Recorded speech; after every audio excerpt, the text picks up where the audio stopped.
Hello, Mark. My name is Iris, and my student number is 51. I'm a junior at NCUE. Today I'm going to read a speech. The title is How to Speak Up for Yourself, and the speaker is Adam Galinsky. Speaking up is hard to do. I understood the true meaning of this phrase exactly 1 month ago, when my wife and I became new parents. It was an amazing moment. It was exhilarating and elating, but it was also scary and terrifying. And it got particularly terrifying when we got home from the hospital. And we were unsure whether our little baby boy was getting enough nutrients from breastfeeding. And we wanted to call our pediatrician, but we also didn't want to make a bad first impression or come across as a crazy, neurotic parent. So we worried and we waited.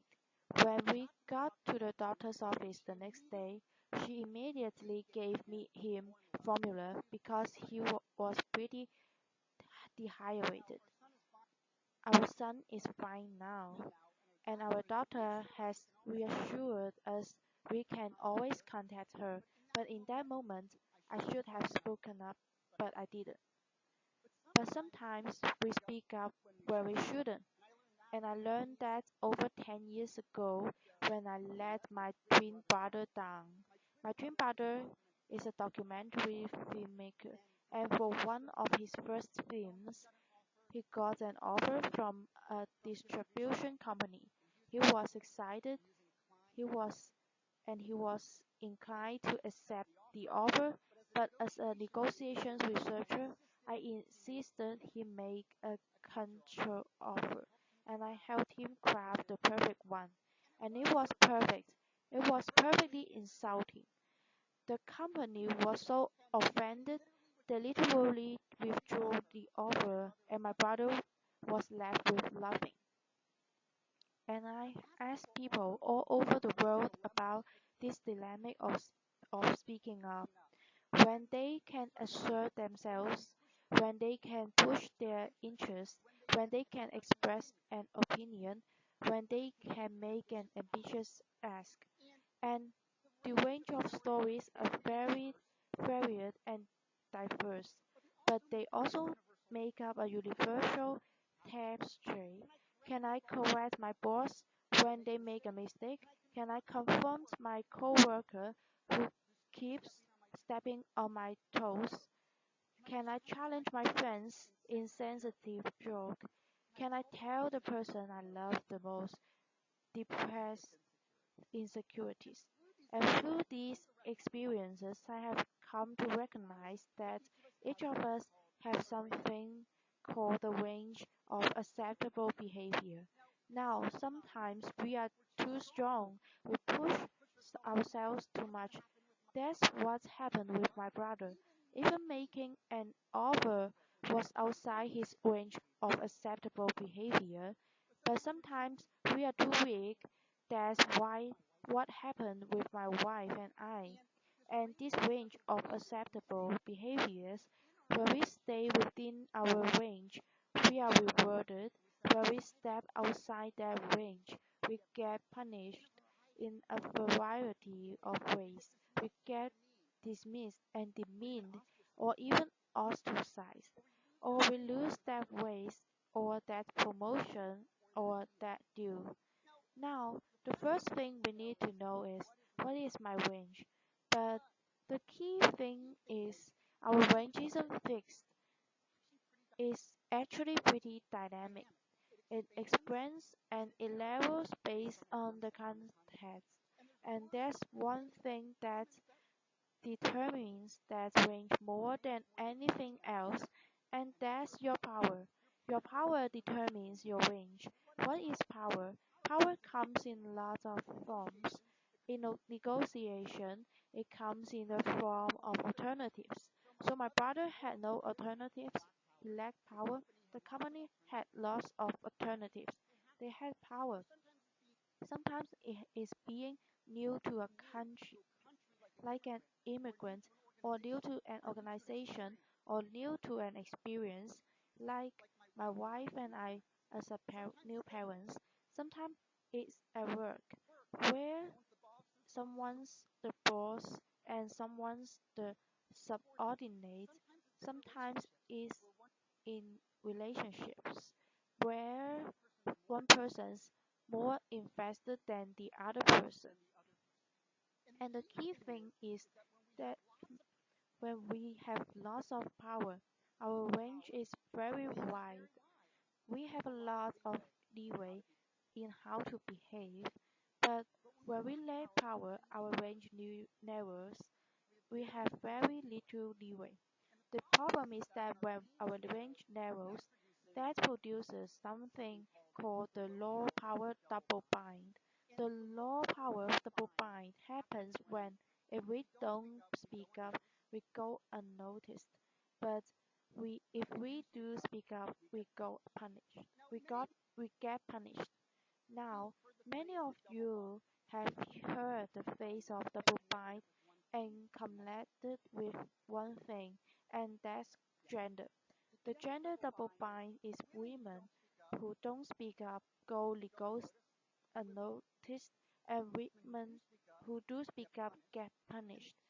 And the key thing is that women have the same need as men to speak up, but they have barriers to doing so. But what my research has shown over the last 2 decades is that what looks like a gender difference is not really a gender double bind, it's really a low power double bind. And what looks like a gender difference and really often just power difference in disguise. Often time we saw a difference between a man and a woman or a man and women and we think biological cause, there is something fundamentally different about the sexes. But in study after study, I have found that a better explanation for many sex differences is really power. And so is the no power double bind. And the no power double bind means that we have a narrow range and we lack power. We have a narrow range and our double bind is very large. So we need to find ways to expand our range. And over the last couple decades, my colleagues and I have found two things really matter. The first, you seem powerful in your own eyes. The second, you seem powerful in the eyes of others. When I feel powerful, I feel confident, not fearful. I expand my own range. When other people see me as powerful, they grant me a wider range. So we need tools to expand our range of acceptable behavior, and I'm going to giving you a set of tools today. Speaking up is risky, but these tools will lower your risk of speaking up. The first tool I'm going to give you got discovered in negotiation in an important finding. On average, women make less ambitious offers and get worse outcomes than men at the bargaining table. But Hannah Roller-Bros and Emily Amatold have discovered there is one situation where women get the same outcomes as men and are just as ambitious. That's when they advocate for others. When they advocate for others, they discover their own range and expand it in their own mind. They become more assertive. This is sometimes called the mama bear effect. Like a mama bear defending her cubs, when we advocate for others, we can discover our own voice. But sometimes we have to advocate for ourselves. How do we do that? One of the most important tools we have to advocate for ourselves is something called perspective taking. And perspective taking is really simple. It's simply looking at the world through the eyes of another person. It is one of the most important tools we have to expand our range. When I take your perspective and I think about what you really want, you are more likely to give me what I really want. But here is the problem. Perspective taking is hard to do. So let's do a little experiment. I want you all to hold your hand just like this. Your finger, put it up, and I want you to draw a capital letter E on your forehead as quickly as possible. Okay, it turns out that we can draw this E in one of two ways, and this was originally designed as a test of perspective taking. I'm going to show you two pictures of someone with an E on their forehead. My former, my former student, Erica Hall, and you can see over here, that's the correct E. I drew the E so it looks like an E to another person. That's the perspective taking E because it looks like an E from someone else's vintage point. But this E over here is a self-focused E. We often get self-focused, and we particularly get self-focused in a crisis. I want to tell you about a particular crisis. A man walks into a bank in Russianville, California, and he says, "Give me 2,000 or I will borrow the whole bank up with a bomb." Now, the bank manager didn't give him the money. She took a step back. She took his perspective. She noticed something really important. He asked for a specific amount of money. So she said, "Why did you ask for $2,000?" And he said, "My friend is going to be evicted unless I get him 2,000 immediately." And she said, "Oh, you don't want to rob the bank. You want to take out a loan." Laughter. "Why don't you come back to my office and we can have you fill out the paperwork?" Laughter. Now, her quick perspective taking diffused a volatile volatile situation. So when we take someone's perspective, it allows us to be ambitious and assertive, but still be likable. Here's another way to be assertive but still be likable, and that is to say no flexibility. Now imagine you are a car salesperson and you want to sell someone a car. You are going to more likely make the sale if you give them two options. Let's say option A, $24,000 for this car and a 5-year warranty, or option B, $23,000 and a 3-year warranty. My research shows that when you give people a choice among options, it lowers their defensiveness and they are more likely to accept your offer. And this doesn't just work with salesperson. It works with parents. When my niece was 4, she resisted getting dressed and rejected everything. But then my sister-in-law had a brilliant idea. What if I gave my daughter a choice? This skirt or that skirt? Okay, that skirt. This paint or that paint? Okay, that paint. And it worked brilliant. She got dressed quickly and without resistance. When I have asked the question around the world, when people feel comfortable speaking up, the number one answer is when I have social support in my audience, when I have allies. So we want to get allies on our side. How do we do that? Well, one of the ways is be a mama bear. When we advocate for others, we expand our range in our own eyes and the eyes of others, but we also earn strong allies. Another way we can earn strong allies, especially in high places, is by asking other people for advice.